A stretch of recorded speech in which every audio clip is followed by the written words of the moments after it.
are few things more useless than a gas mask that leaks. Masks leak for two reasons. Either the mask isn't properly fitted to your face, or it has become defective through dampness or bad handling.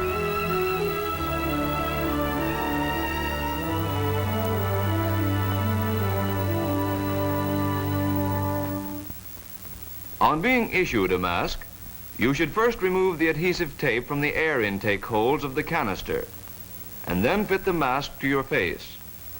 Begin by loosening all the head harness straps.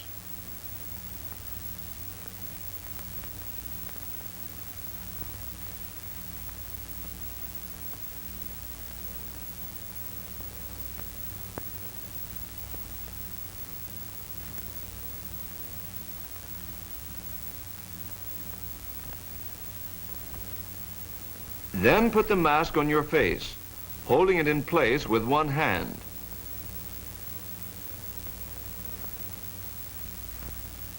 With your other hand, center the head harness pad well down at the back of your head.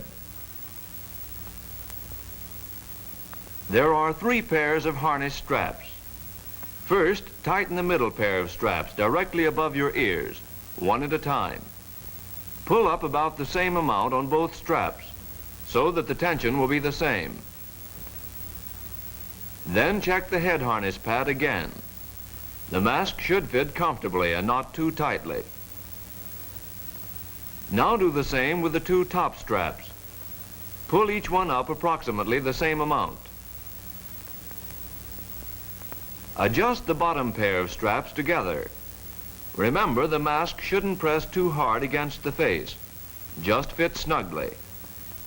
Check the mask by closing off the hoses as close to the canister as possible and sucking in your breath.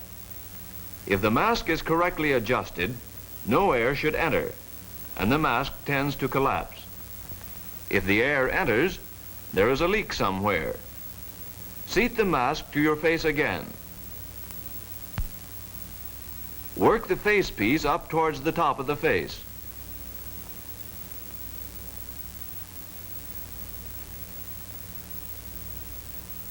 Tighten the 2 top straps.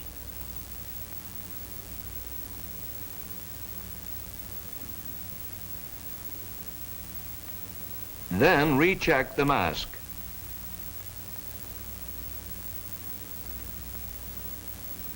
If the mask is defective, take it to your chemical warfare officer. He will issue you a new one.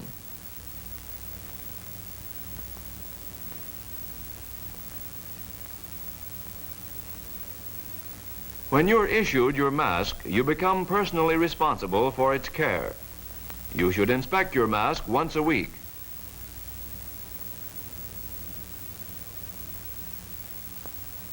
First, inspect the carrier. Examine the shoulder strap for cuts or broken buckles.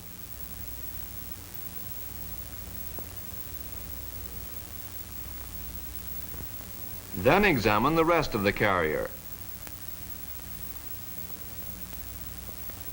Make sure the bag is not torn.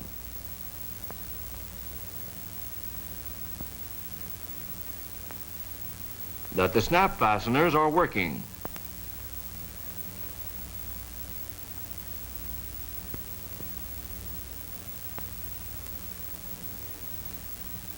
And very important, that you have your anti-dim.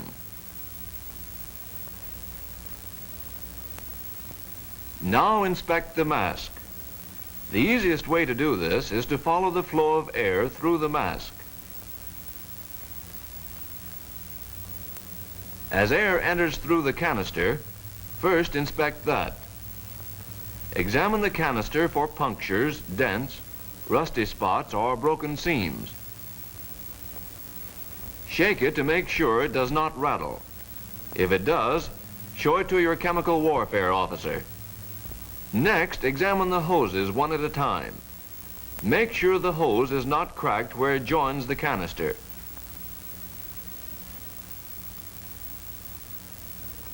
Then stretch it, examining the hose in small sections for holes.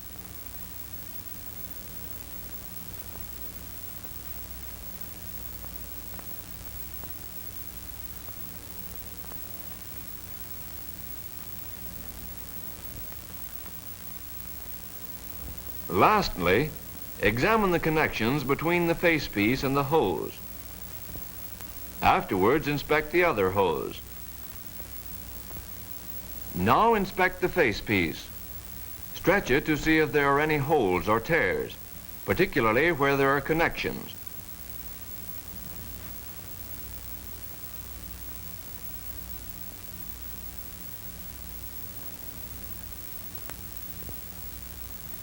Make sure the lenses are not scratched or fogged.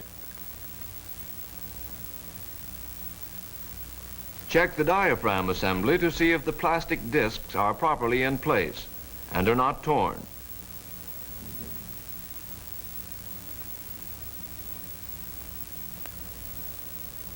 See if the assembly is properly attached to the facepiece. Also, inspect the inside. Check the outlet valve. See if there are any holes in it. If it is stuck together, massage it open. Go over the head tab attachments. See if the straps are still elastic.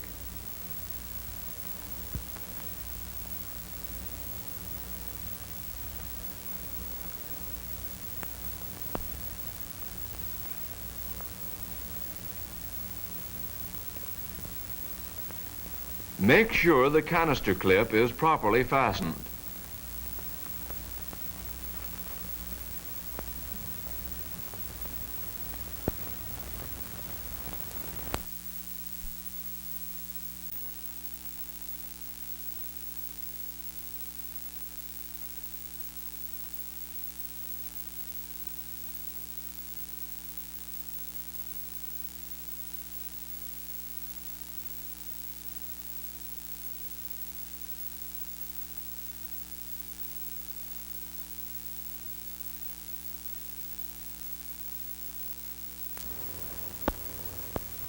The chemical warfare officer is responsible for the protection of his unit.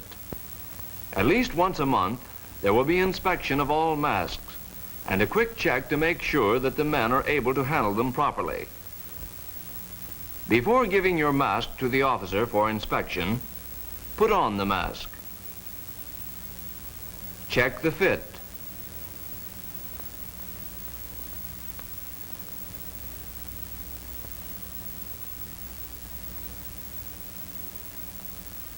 Put on your headpiece, and then fasten the carrier.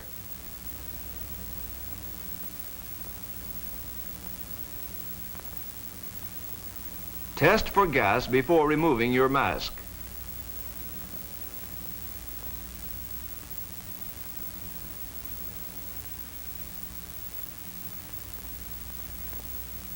The officer will inspect your mask carefully before returning it to you.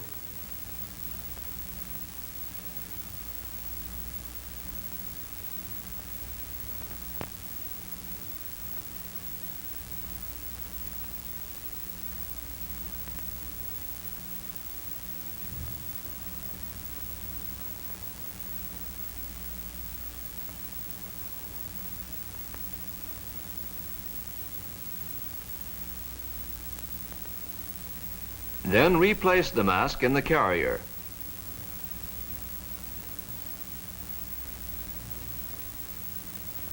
There is only one final test for a mask.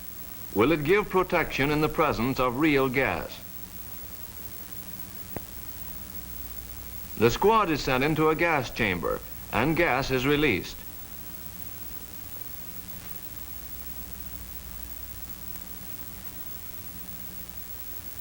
If the masks fit correctly, there will be no bad effects. If you haven't checked your mask carefully enough, you'll find out now.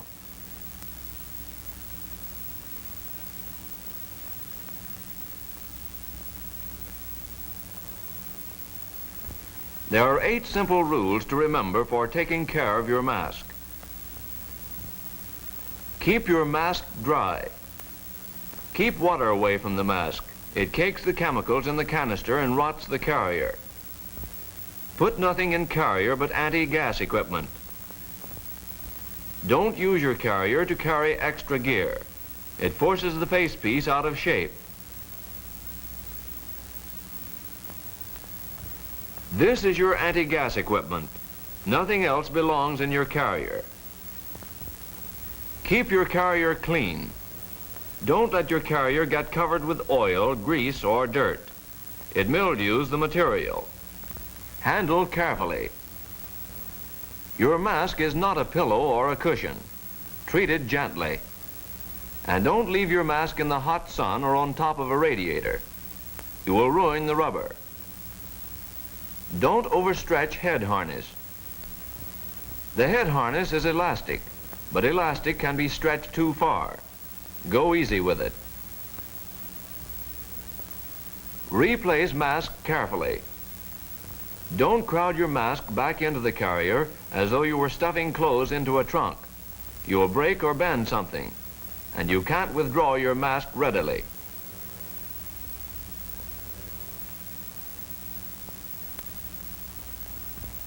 Inspect frequently. Don't just hang your mask up and forget about it. Take a few minutes off once a week for a checkup. Disinfect properly. At least once a month, disinfect your mask. Hold the canister above the facepiece and wash out the interior with a cloth soaked in Navy gas mask disinfectant. Place several drops inside the outlet valve.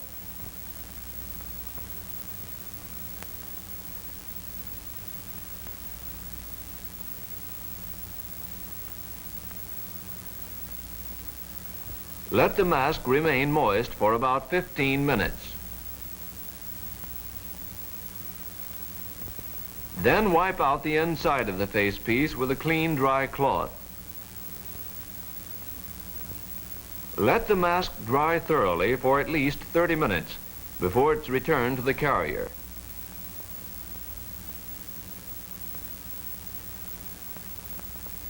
Finally, apply anti-dim to the lenses, rubbing in thoroughly.